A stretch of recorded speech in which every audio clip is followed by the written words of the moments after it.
2026학년 고등학교 2학년 6월 학평 홍리가부터 들어가 보자. 이 글의 갈래는요. 자, 갈래 한번 볼까요? 이 글의 갈래는 가사 문학이에요.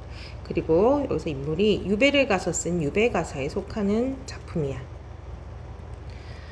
자, 제목이 홍리가잖아요.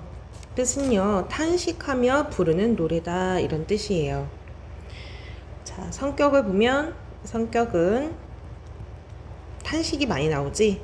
탄식적, 그리고 애상적이다. 자, 주제도 미리 얘기해보면 주제는 여기서 화자는 억울한 유배를 떠나게 되죠. 그래서 억울한 유배에 관한 자, 화자의 탄식과 그리고 돌아갈 수 있는 그 귀향, 그리고 석방에 대한 소망을 다루고 있다. 그리고 이 가사의 특징은요. 자, 일행이 사음보로 구성이 된 형식을 취하고 있어요. 자, 이런 형식을 우리가 연속체 율격이다라고 하잖아요. 네. 첫 행이 이렇게 띄어쓰기가 4번이 되어 있다. 그러니까 음보가 4개로 나누어져 있다. 여러분 이렇게 아시면 돼요. 알겠죠? 자, 요렇게 어저 처음 한 칸 띄고 어저 내일이야 이럴 줄 어이야리 이렇게 음보가 사음보로 구성이 되어 있다 라고 알아두면 된다.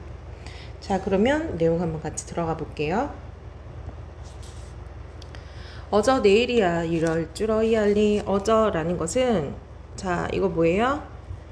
감탄의 표현이죠. 감탄. 일종의 얘들아 탄식한다 라고 보면 돼요. 이럴 줄 어이 알리. 그러니까 자기가 이럴 줄 어이 알았냐 라고 하는 것은요, 자신의 유배를 가는 것에 대해서 뭐 한다라는 거야? 자신의 처지를 한탄하고 있다라는 거예요. 그래서 영탄적인 어조를 사용을 하고 있다. 영탄적 어조. 반초가 붓을 던져.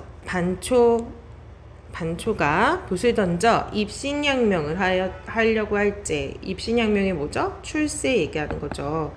출장하고 입상하기 바라지 못하여도 남통북고는 내 손안이 일로 알았더니, 여기까지 한번 잠깐 알아보자. 자, 여기에서는 반초의 고사가 인용이 되어 있어요. 반초는 이 중국 시대의 장군이었거든요. 네, 장군이에요. 장군. 유명한 장군이었단 말이야. 그래서 오랑캐를 이렇게 전쟁에 나가서 싸워서 이겨가지고 고사 이제 아주 멋진 영웅으로 묘사가 되어 있는데, 일단은 여기 글에서는 이 가사에서는 고사가 인용이 됩니다. 우리가 가사문학에서는 중국의 고사가 많이 인용되죠.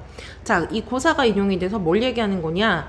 예전에 그 중국의 장군 반초가 붓을 던져 입신양면 하려 할 때, 하려 할 때 출장을 하고 전쟁에 나가고 입상하기를 바라지 못하여도 그러니까 뭔가 상을 받기 바라지 못하여도, 자, 남북 토건이 절도사입니다. 남쪽과 북쪽을 다스리는 절도사는 내 손 안에 일인 줄 알았더니, 자, 해석을 해본다면 나 역시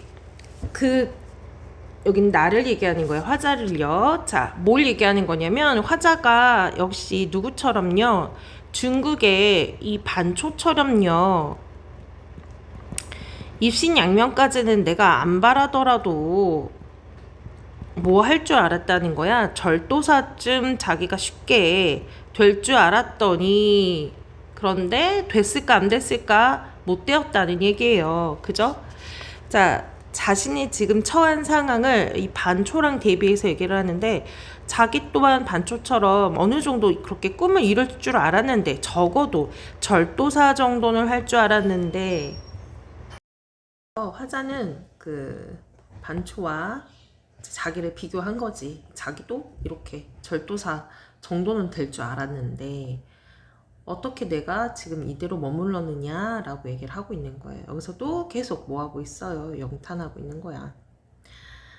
자, 자, 기질이 둔하여 영리하지 못하니가 속되지 못했으니 세상 일을 어이할리. 역시 영탄법 사용이 된 거고요.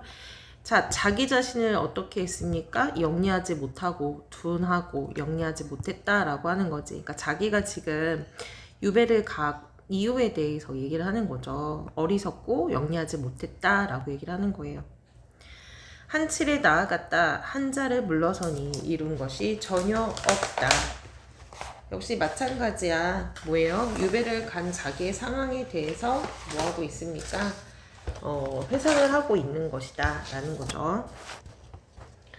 자, 방명하고 불행하니 헛듣는 말 일어난다.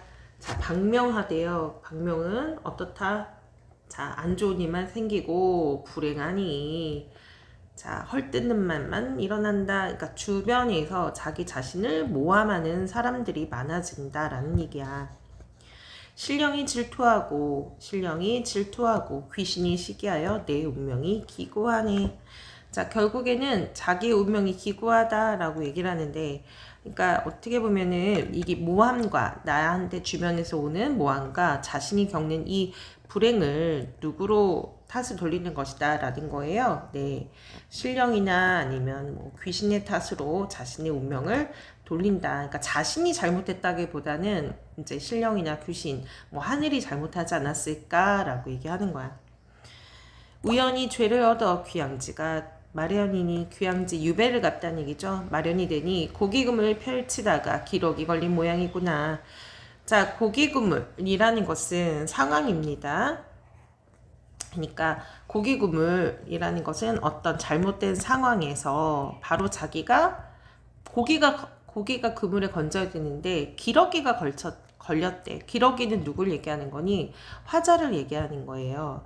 그러니까 어떻게 해석이 되는 거냐? 그러니까 억울한 처지를 빗대서 표현을 한 거다. 자, 화자의 억울한 처지를 어떻게 했다? 자, 비유적으로 표현을 한 것이다. 꿀먹은 벙어리인 듯 별명할 길이 없다. 자, 결국에는 여기에서 뭐예요? 꿀먹은 벙어리인 듯, 이거 뭐죠? 관용어죠, 관용어. 자, 자신의 어떤 억울한 마음을 뭐하고 있습니까? 네, 호소할 수 없는 답답한 마음을 얘기하고 있다. 뭐예요? 억울함을 어딘가에도 호소할 수 있어, 없어? 억울함을 이제 호소하지 못하는 화자의 답답함을 얘기한다. 자, 왕명이 무거우니 죽기라도 감수하고, 그러니까 임금의 명령이죠. 임금의 명령이 무거워서 죽을 수도 있고, 노모께 글을 올리다가 붓을 들고 앉았으니, 노모라는 것은 자신의 이제 어머니를 얘기하는 거죠. 어머니를 얘기하는 거야. 늙으신 어머니. 자, 붓을 들고 이제 편지를 쓰려고 앉아 있는데 눈물이 붓 아래로 떨어지니 글자를 어찌 쓰리. 자, 어찌 쓰리 그뿐이로다. 자, 어떻게 하고 있는 거니? 자, 어찌 쓰리. 그치, 서리적인 표현이죠. 자, 누구 생각이 난다라는 얘기입니까? 그렇죠. 부모님 생각이 나더라. 그래서 대강으로 아랫말씀 마음을 편안히 하시라 그뿐이로다. 그래서 편지의 내용은 결국에는 어떻게 한다라는 거예요. 자기의 어떤 노모 그 어머니에 대한 어떤 걱정, 근심, 즉 화자의 어머니를 생각하는 화자의 어떤 효심을 잘 볼 수가 있더라. 그쵸? 이 유배를 와서 떨어져 있는 거잖아요. 여기 어찌 쓰리 서리법이 되는 거다. 자, 중략됐고 이어서 보겠습니다. 자, 서만의 풍속인가 농가의 법이런가. 자, 이것도 뭐 하고 있는 거죠? 네, 질문을 하고 있는 거예요. 자, 여기도 서리법이 사용이 된 거다. 아침밥은 해 뜨기 전에 먹고 저녁밥은 이경에나. 이경은 몇 시를 얘기하는 거죠? 네, 거의 뭐 한두 시가 아니라 이경은 몇 시를 얘기를 하냐? 저녁 9시부터 11시. 9시부터 11시. 정신도 좋으시고 때 맞춰 잘도 하네. 자, 시골에서의 사는 모습을 얘기를 하고 있는데 굉장히 다들 부지런하게 사는 거죠.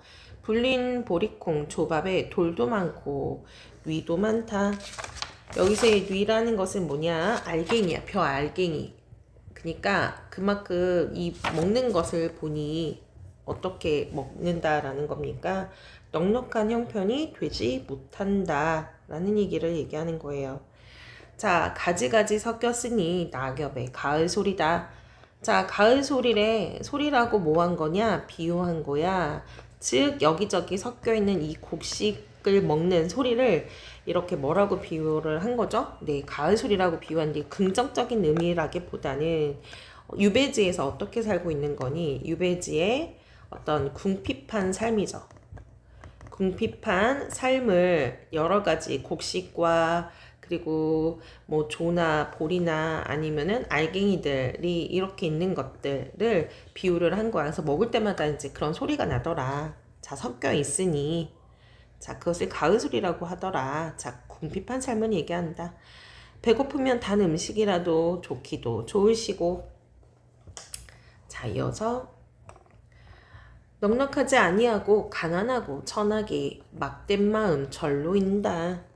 자, 어떻게 해석이 되냐? 자, 그만큼 자신의 삶이 굉장히 가난하고 쉽지만은 않다. 해산물은 무엇 먹을 방법을 알지 못해. 귀와 눈만 유복하니, 그러니까 귀와 눈만 배부르다 이런 뜻이야. 해먹을 방법이 없으니 앞에 있어도 먹을 수가 없잖아. 그래서 뭐라고 얘기해요? 그림 속의 떡이 그러구나. 자, 얘도 마찬가지죠? 예. 자, 해산물을 먹지를 못하니 그림 속의 떡이다 라고 뭐 한 거냐 얘기를 비유를 한 거죠. 네, 이것도 일종의 관용적 표현이 되는 거다. 그쵸? 표현. 빈배를 채우도다. 대장부 시름이 많으면 궁상이 인다하니. 그 남자를 얘기하는 거, 남자. 그죠? 시름이 많다면 궁상. 가뜩이나 이런 중에 설상가상 염려로다. 자, 걱정이 된다라는 거예요. 돌이켜 생각해보니, 풀어보니 이거는 생각한다는 거야. 내 몸은 부모님을 모셔야 할 처지로다.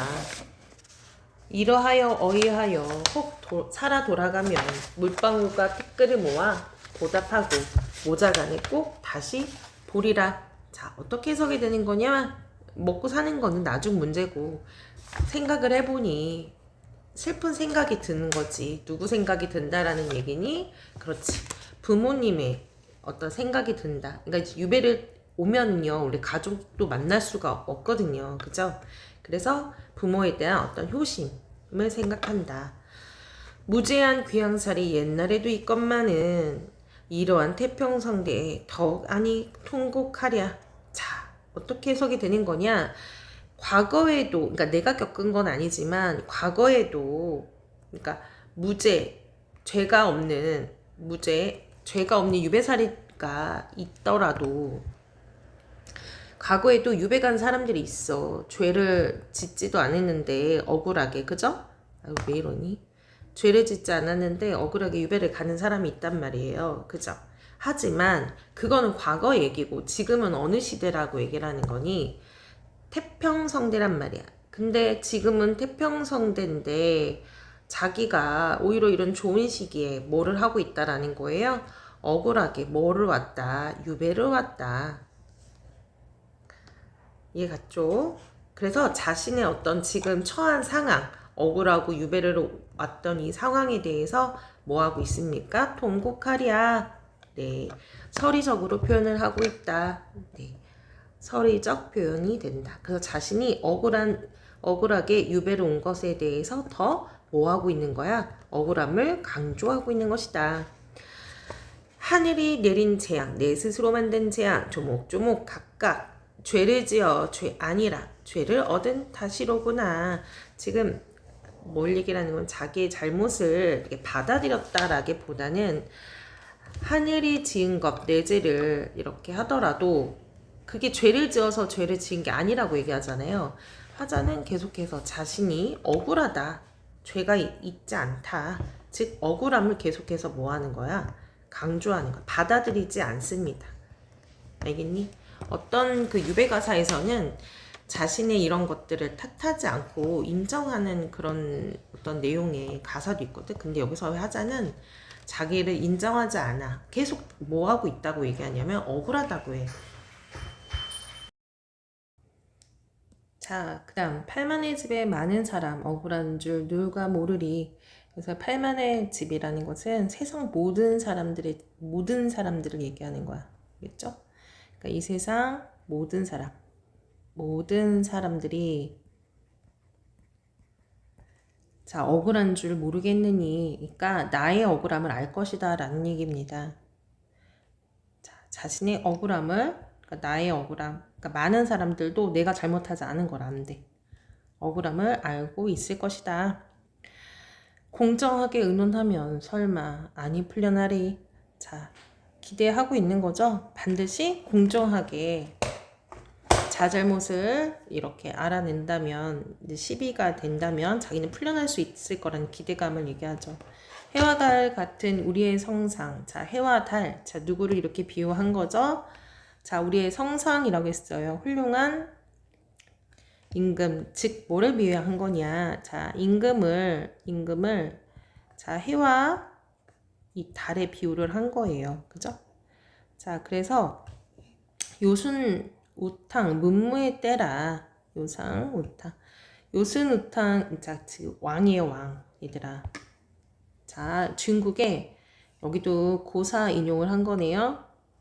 역시 그 중국의 훌륭했던 과거의 왕이에요. 자, 지금 시대가 어떤 때냐면 해와 달 같은 우리 임금님. 그리고 지금 시대가 무슨 때라, 예전에 중국이 다스렸던 바로 요순 우탕 대통령이 아니죠. 왕이죠. 왕이 다스렸던 때랑 비슷하게 태평한 시대다라고 얘기하는 거야. 지금 시대가 태평한 시대야. 그러니까 너무 임금님이 잘해서 나라를 잘 다스리고 있는 시대야. 비교하는 거야. 고사 인용을 해서. 그렇기 때문에 분명히 누가 해와 달 같은 우리 임금이 옥과 돌을 가리실 것이다. 옥과 돌. 옥은 뭐가 되는 거죠? 바로 자신을 얘기하는 거지. 억울함을 이렇게 풀어내는 자신, 진짜 보석. 그리고 돌은 잘못된 것을 가리시고 특별히 명을 내려 석방을 해주신다면 춤추고 돌아가 천은 그 하늘에서 입은 은혜죠. 이거 무슨 은혜야? 임금의 은혜 얘기하는 거야. 은혜를 감축하고 축하드리고 어머님 슬하에 남은 세월 번화하게 지내리라 라고 해요. 자, 그래서 여기에서 뭘 얘기를 하는 거냐? 지금의 임금을 해와 달에 비유하면서 지금 시대가 과거 중국의 그 유명했던 요순우탕 그 왕들이 지배했던 태평성대 아니겠느냐. 그렇기 때문에 이런 나라를 지배하고 있는 임금이 언젠가는 진정한 옥과 돌을 가리실 거다. 그래서 자신의 억울함을 풀어주실 것이다. 그리고 자기는 이 석방을 해주실 것이다. 이런 내용을 다루고 있는 겁니다. 자, 그래서 주제는 결국에는 억울한 유배에 대한 탄식과 석방, 그 다음에 귀향에 대한 소망을 다루었다. 이렇게 이해를 하면 되겠습니다. 자, 그러면 두 번째 또 이어서 한번 보겠어요. 두 번째 작품은 이거랑은 조금 대조가 되죠. 자, 정약용이 이 유배를 가서 겪었던 일들과 자신이 느꼈던 그런 어떤 생각을 적은 수필입니다. 그래서 이 부암기라는 수필은요, 부암기. 자, 이건 누가 썼어? 정약용이 썼네요. 얘는 무슨 수필이냐? 그래요, 고전수필이야. 고전수필이고요. 자, 그러다 보니 당연히 사색적이다. 그죠? 생각이 잘 드러나 있고요. 철학적이다. 그리고 교훈적이다. 그리고 설득적이다 라고 볼 수가 있어요. 그리고 주제도 미리 여러분이 알고 가셔야 된다. 주제는, 자, 여기에서 이 작가의 생각을 볼 수 있는데 이 만물, 온갖 세상의 만물에 변하는 것, 움직이는 것, 만물의 물입니다. 이거 유동성에 대한 아주 높은, 아주 깊은 견해, 통찰이야. 꿰뚫러 본다는 거죠. 통찰과 또한 떠도는 삶이 결국에는 삶이 뭐다? 슬픈 것이 아니라 것이 아닌 오히려 삶의 본질을 받아들여야 된다. 수용하자가 이 글의 주제가 되는 것입니다. 그렇잖아요, 얘들아. 본질은 변하는 게 없어요. 우리 거죽이나 육체나 이런 것들은 움직이고 변할 수 있지만, 하지만 기본적인 본질은 원래 변하지 않는다는 거거든요. 자, 그렇게 주제도 미리 알고 내용 들어가 볼게. 자, 이것은 이제 정약용이 그 강진이라는 지역에 유배를 갔을 때 지은 그 수필이에요. 여기서 말하는 나는요 누구냐면 바로 정약용 자신을 가리키고요. 그리고 여기서 하나의 인물이 나오거든요. 그를 이제 사전 사람이 하나 있어요. 누가 나오냐면 이게 나공이라고 얘기하죠. 나공. 그래서 나공은 손님이야, 손님. 이제 유배에 가 있는 이 정약용이 머무르는 곳에 이제 나공이 찾아온 것이야. 그러면서 이제 서로 이렇게 묻고 답하고 의견을 이제 나누는 내용의 수필이다라고 보면 됩니다. 그래서 주로 이제 서로 간에 뭐 하는 방식으로 이 수필이 진행이 되냐면요. 자, 문제 제기를 하고 그리고 그거에 따라 답을 하고, 그러니까 문답식의 형식의 어떤 수필이 되는 것이다. 우리 이런 종류의 수필 이제는 좀 익숙해지죠. 손님이 찾아오고 그런 손님이 나에게 어떤 질문을 하고 이렇게 이제 진행이 되는 수필이 많단 말이에요. 여기도 마찬가지다. 자, 그러면 내용 한번 들어가 볼게요. 준비됐죠? 네.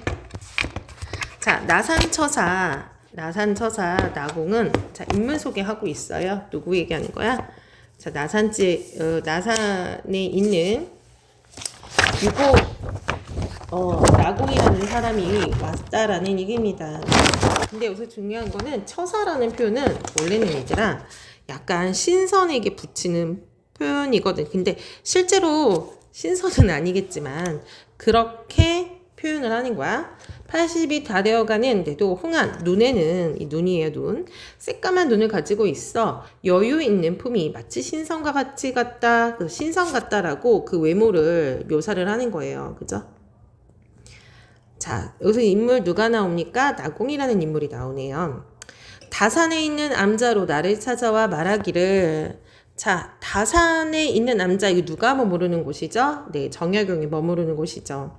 거기 찾아와 이 나공이 말합니다. 나공이 말하는 거예요. 아름답도다. 이 암자여. 자, 글쓴이가 거처 하는 곳에 대해서 뭐 하고 있죠? 나산이 영탄하고 있죠. 감탄하고 있어요. 영탄법 사용이 된 거네요. 꽃과 약초가 벌려있고 생과 돌이 환하게 둘러있으니 세상의 근심을 모르는 사람이 사는 곳이로다. 자, 여기를 뭐라고 평가를 한 거냐면은 세상의 근심을 모르는 사람이 사는 곳이다 라고 하네요. 여기서는 이제 아무래도 여기서 거처하는 이제 정약용 나에게 대해서 뭐를 얘기를 하고 있는 거냐.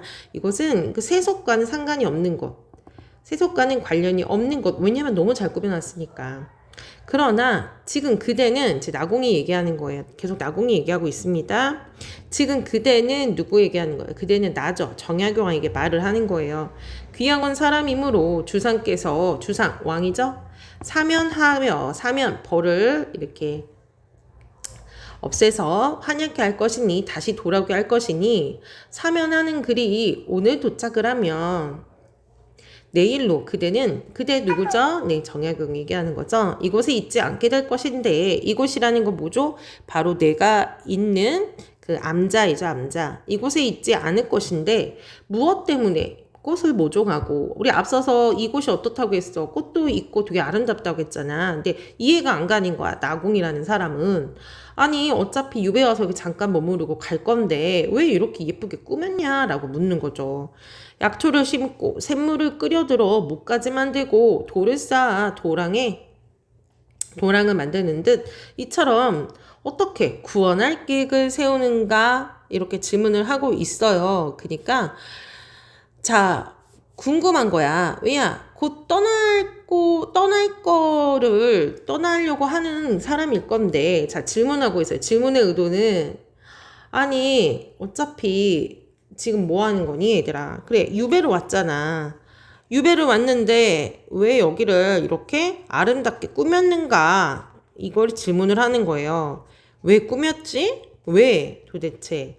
어차피 금방 어떻게 할 거냐? 이제 왕이 이제 벌을 사해주면 갈 건데 이제 궁금한 거야. 자, 우리 이 글이 진행되는 방식이 어떻게 된다고 했죠? 질문을 하고 그것에 대해서 답을 하는 이런 방식이라고 했죠. 그러니까 나공이 이상하게 이렇게 질문을 했어, 정혁우한테.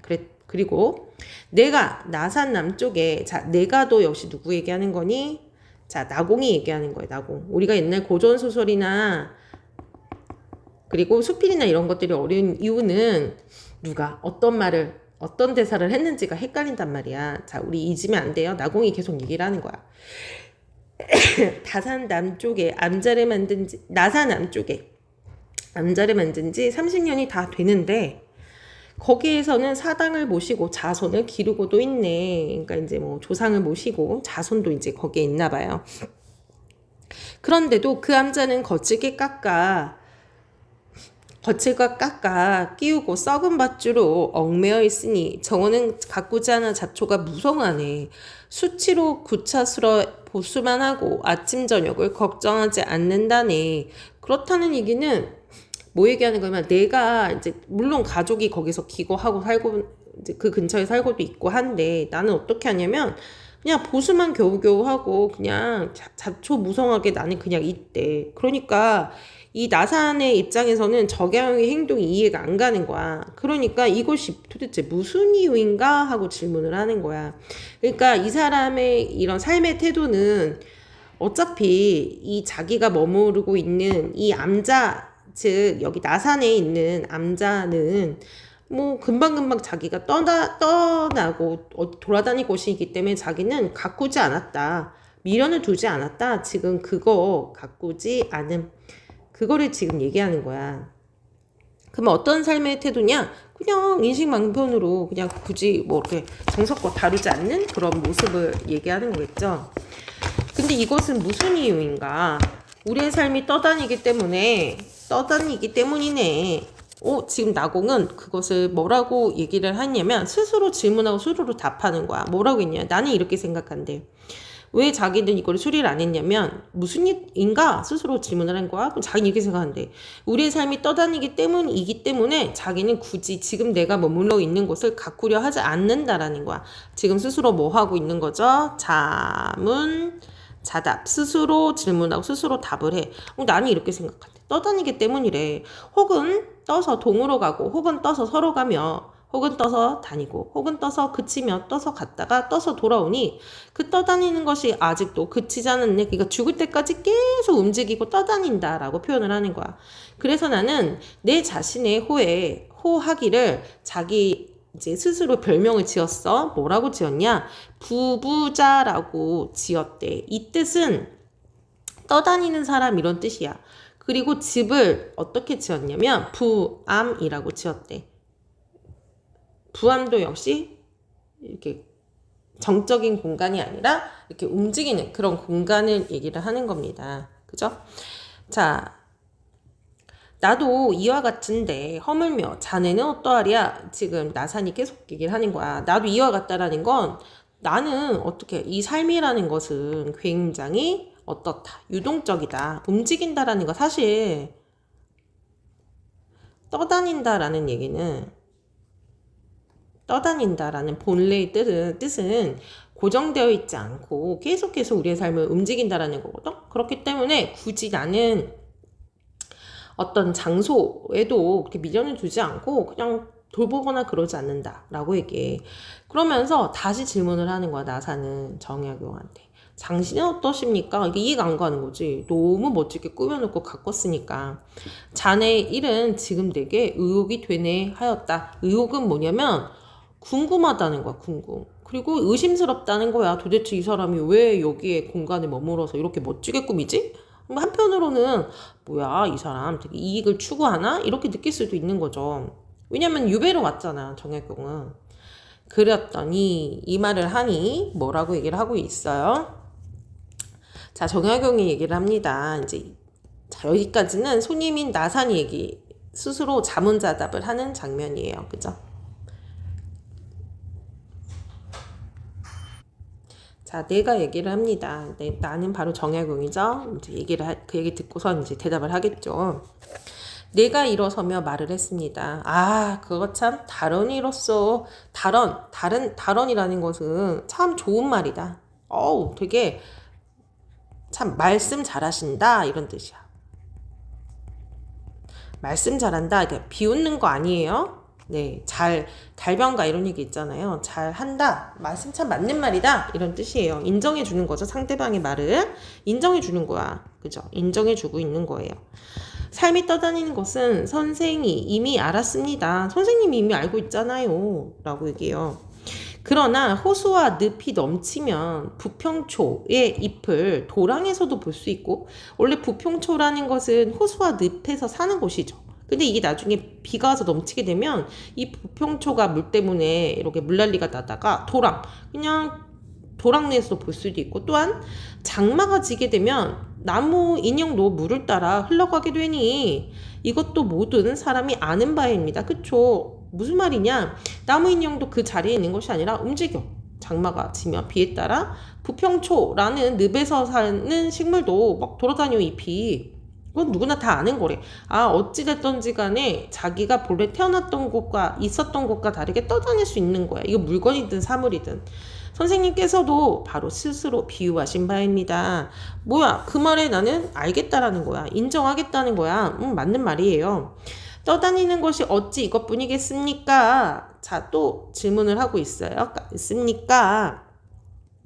더 있다라는 얘기를 하는 거예요. 고기는 불에로 떠다니고, 그쵸? 물속에서 떠다니죠? 새는 날개로 떠다니며, 물방울은 공기로 떠다니고, 구름과 안개는 증기로 떠다니며, 해와 달은 빙빙 돌면서 이렇게 자전 이런 거 하잖아요. 공전하죠. 떠다니고, 해와 달도 떠다니죠. 별은 일정하게 매여 떠다니며, 하늘은 또한 태어로서 뜨고, 지구는 조그만 덩이로 계속 뜨는 거야. 결국 만물을 싣고 억조 찬생을 그만큼 억만년 될 정도로 오랫동안 지구는 살았다는 거야. 사실은 물, 인간이 다 떠다니지만 결국에는 어떻게 보면요, 우리가 살고 있는 이 지구도 떠 있는 거잖아요. 그렇죠? 이렇게 보면 천하에 하늘과 땅에 뜨지 않는 것이 있습니까? 자, 있습니까? 이렇게 질문을 하고 있네요. 자, 떠다니는 여러 가지 사물과 동물을 뭐 하고 있어요? 열거를 통해 얘기를 하고 있는 거죠. 그러니까 모든 것은 다 떠다니는 것이다 라고 보편적인 어떤 천하에 뜨지 않는 것이 있습니다. 가령 어떤 사람이 큰 배를 타고 넓은 바다로 가 선창 안에 한 잔의 물을 부은 뒤 갈대잎으로 배를 만들어 그 물을 띄우고 그 뜬 것을 비웃으며 자신이 큰 바다에 떠 있다는 사실을 잊어버린다면, 여기까지 한번 볼까? 어떤 사람이 있어? 이 사람이 뭘 타지? 배를 탄단 말이야. 배를 탄다. 그럼 배를 타요. 근데 배는 어디 위에 떠 있죠? 네, 바다 위에 떠 있습니다. 그죠?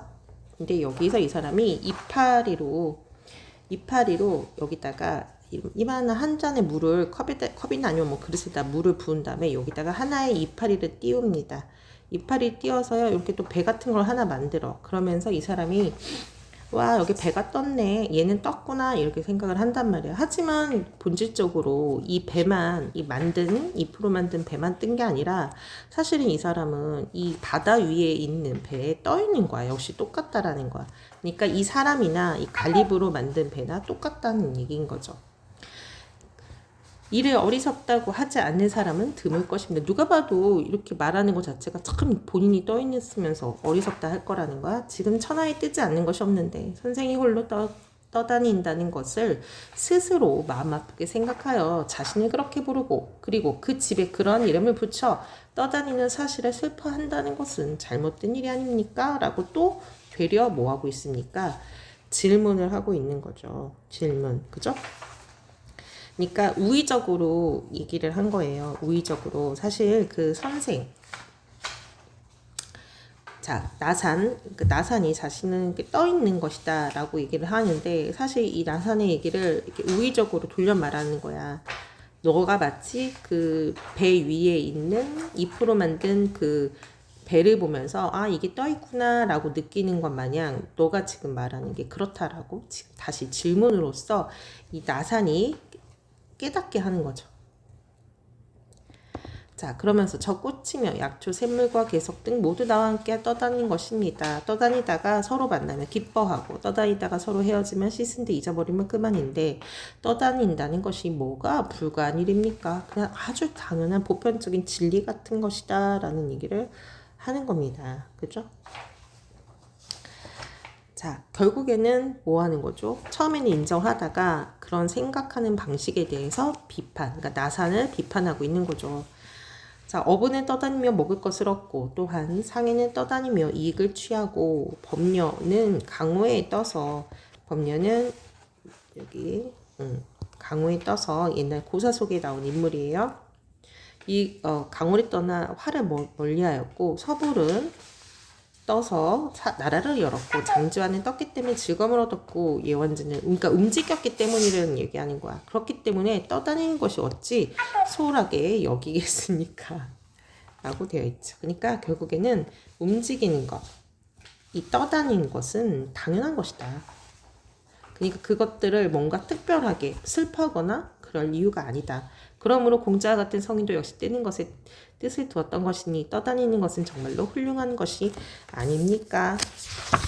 다시 깨달음을 주고 있는 거죠. 성인의 말을 이제 얘기하면서 자 무슨 표현법, 서리법 사용된 거죠.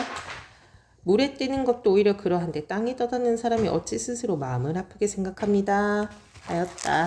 자, 결국에는 뭘 얘기하는 겁니까? 만물이 변하고 유동하고 움직이는 것, 이것들은 슬픈 게 아니라 사실 어쩌면 삶의 본질인 그런 것이다. 움직이고 떠다니고 항상 변하는 것이다. 라고 하는 거죠. 그래서 이렇게 되고 문제 한번 적용해서 풀어보겠습니다.